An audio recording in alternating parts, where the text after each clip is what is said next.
माँ ने मुझे गले लगाते हुए पूछा, कैसी है? अच्छी हूँ, बस इतना ही उत्तर दिया। बचपन से ही ऐसी हूँ, बहुत कम बोलना पसंद करती हूँ। हालांकि अब थोड़ा बदल गई हूँ दिनेश के कारण। वो बहुत बातें करना पसंद करता है। अच्छी हूँ मतलब खुश तो है ना? खुशी तो है ना? विवाह के 6 महीने बाद मायके रहने आई बेटी से ऐसा सवाल किसी भी माँ के लिए पूछना स्वाभाविक ही है। विवाह के बाद 1-2 बार ही आई थी, वह भी कुछ देर के लिए। दिनेश साथ होता था तो ज़्यादा बात भी नहीं हो पाती थी। पग फेरे के बाद वह घूमने चली गई थी पति के साथ शिमला। फिर किसी न किसी रिश्तेदार के घर में कभी लंच तो कभी डिनर पर जाना लगा ही रहा। इसलिए आना हुआ भी तो 1-2 घंटे के लिए बस। इस बार तो यह कहकर आई है कि माँ के साथ वक़्त बिताना चाहती है। हँसा था यह सुनकर दिनेश। 25 वर्ष उनके साथ बिताए हैं, पहले 25 बरस मेरे साथ बिता लो, फिर जाकर रहना मायके। बहुत हिसाब-किताब रखते हो, दिनेश की बाहों में सिमटे उसने उसके होठों पर उँगली फेरते हुए कहा था, व्यापारी हूँ, फ़ायदा-नुकसान पहले है।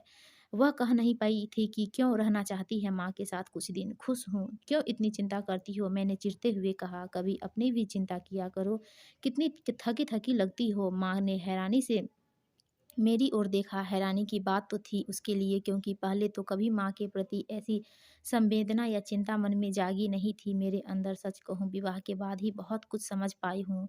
6 महीने में मैंने जैसे एक अलग ही दुनिया जी ली है। मैं हमेशा बिंदास और मन मर्जी करती आई थी। मैं कैसे समझ पाती माँ की पीड़ा को। हम 2 बहनों और छोटे भाई को पालने में उम्र बिता दी माँ ने। पापा के लिए माँ हमेशा ऐसी घरेलू महिला रही जिनका काम घर संभालना, उनकी ज़रूरतें पूरी करना और बहुत सारी परेशानियों से उन्हें मुक्त रखना ही रहा है। पापा ने तो कभी माँ को प्यार भरी नज़रों से देखा तक नहीं, यहाँ तक कि ललचाई दृष्टि से भी नहीं। कभी उनके सौंदर्य की, उनकी देह के लचीलेपन को सराहा भी नहीं। उनके लंबे बालों पर रस्म नहीं किया, ना ही गजरा लेकर आए, यह जानते हुए कि माँ को गजरा लगाना कितना पसंद है। कभी उनके साथ बैठकर वक़्त भी नहीं गुज़ारा। कभी बात की भी तो पैसे को लेकर या हिदायत देने के लिए कि तुम्हें ना समय प्रबंधन आता है, ना ठीक से गृहस्थी चलाना, पैसा बचा कर रखना तुम्हारी ज़िम्मेदारी है। जब पापा अपना गुबार निकाल जाने लगती तो माँ कैसे उन्हें हसरत भरी निगाह से देखती रहती। अब समझ सकती है कि वह ऐसा क्यों करती थी। माँ पापा के चेहरे पर अपनी जगह तलाशती थी। उनके लिए उनके होठों पर प्रेम से सराबोर मुस्कान ढूँढती थी। मुझे इस बात की खुशी है कि तेरी अकड़ में कमी आई है। प्रेम जादुई होता है ना माँ, तुमसे बेहतर और कौन समझ सकता है? क्या मतलब? माँ चौंक उठी थी और मैं अनायास अपने मुँह से निकली बात से ध्यान हटाने के लिए बोली, तुम अपना दब्बूपन कब छोड़ोगी? विरोध की थोड़ी बहुत झलक दिखाना गलत नहीं होता। अपने लिए जीना स्वार्थी होने की निशानी नहीं, बल्कि जो जीवन मिला है उसके लिए ईश्वर को धन्यवाद कहने का एक ढंग होता है। माँ की आँखों में न जाने उसे उस पल कितने सपने तैरते दिखे मुझे। मुझे तसल्ली है कि तू खुश है, दिनेश अच्छा पति है। माँ जैसी सचेत हुई, पति से ज़्यादा दोस्त है। तभी बहुत कुछ सीख पाई हूँ और प्रेम के एहसास के भीतर छिपे सच को भी जान पा रही हूँ। कैसा सच? यही कि प्यार को जो महसूस कर लेता है उससे हमेशा जुड़ा रहता है। बेशक समय के साथ उसे कहीं छिपा कर रख दे, पर प्यार कभी मरता नहीं और एहसास को मरने भी नहीं देता है। फिर तुमने क्यों कभी जीने की कोशिश नहीं की माँ? अच्छी बात है कि तू प्रेम को जी रही है, समझ पा रही है, पर इतनी भी विद्रोही नहीं बन मुझसे ही सवाल करे। मुझे बहुत काम है रसोई में, पूरा जीवन तो इसी रसोई में बिता दिया। कभी मन में इच्छा नहीं हुई कि एक बार तो कभी पापा तुमसे कहे कि वह तुमसे प्रेम करते हैं, उनका तुम्हारे बिना कोई अस्तित्व नहीं, जो और जिससे प्यार करती थी उसके ख़्याल ने कभी आपको बागी नहीं बनाया। एक बार भी मनोहर काका से मिलने की इच्छा नहीं हुई। अवाक खड़ी माँ मुझे ऐसे देखने लगी मानो मैंने उनके पाँव से ज़मीन खींच ली हो। क्या बकवास कर रही है सीमा? तुझे यह सब कैसे पता? मैं मिली हूँ उनसे। मेरे ससुराल के बगल वाले घर में रहते हैं। उन्होंने ही बताया कि तुम और वह बचपन में पगडंडियों पर साथ-साथ चलते-चलते ही जवान हुए। मेरी बात सुन माँ माथे पर हाथ रख रसोई में रखे स्टूल पर बैठ गई और बहुत अजीब-सी नज़रों से मुझे देखा। पता नहीं उनमें हैरानी थी, अफ़सोस था या फिर पीड़ा थी। बहुत कुछ था उस पल।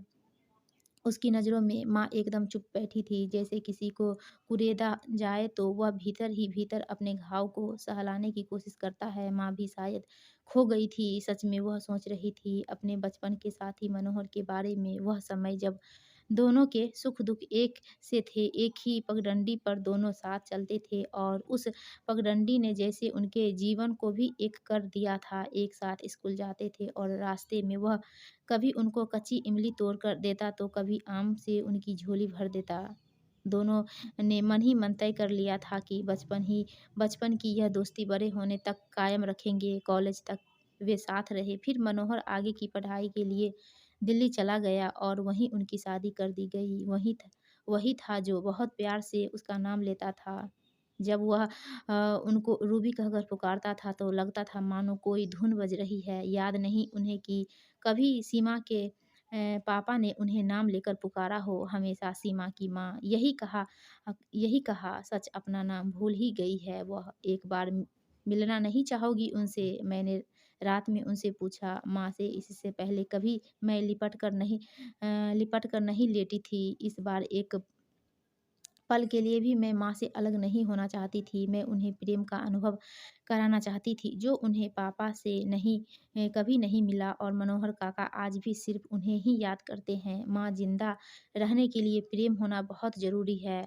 तो और तुम्हें अपने प्यार को जिंदा रखना चाहिए। मिल लो एक बार मनोहर काका से। वह इसी शहर में है। मैं उन्हें अपने साथ ही लाई हूँ, होटल में ठहरे हैं। अब क्या करूँगी मिलकर सीमा? क्यों अतीत को वर्तमान में उलझा रही है? जो बीत गया उस पर धूल पड़ी रहने दे। एक बार अपने मन की बात तो कह दो।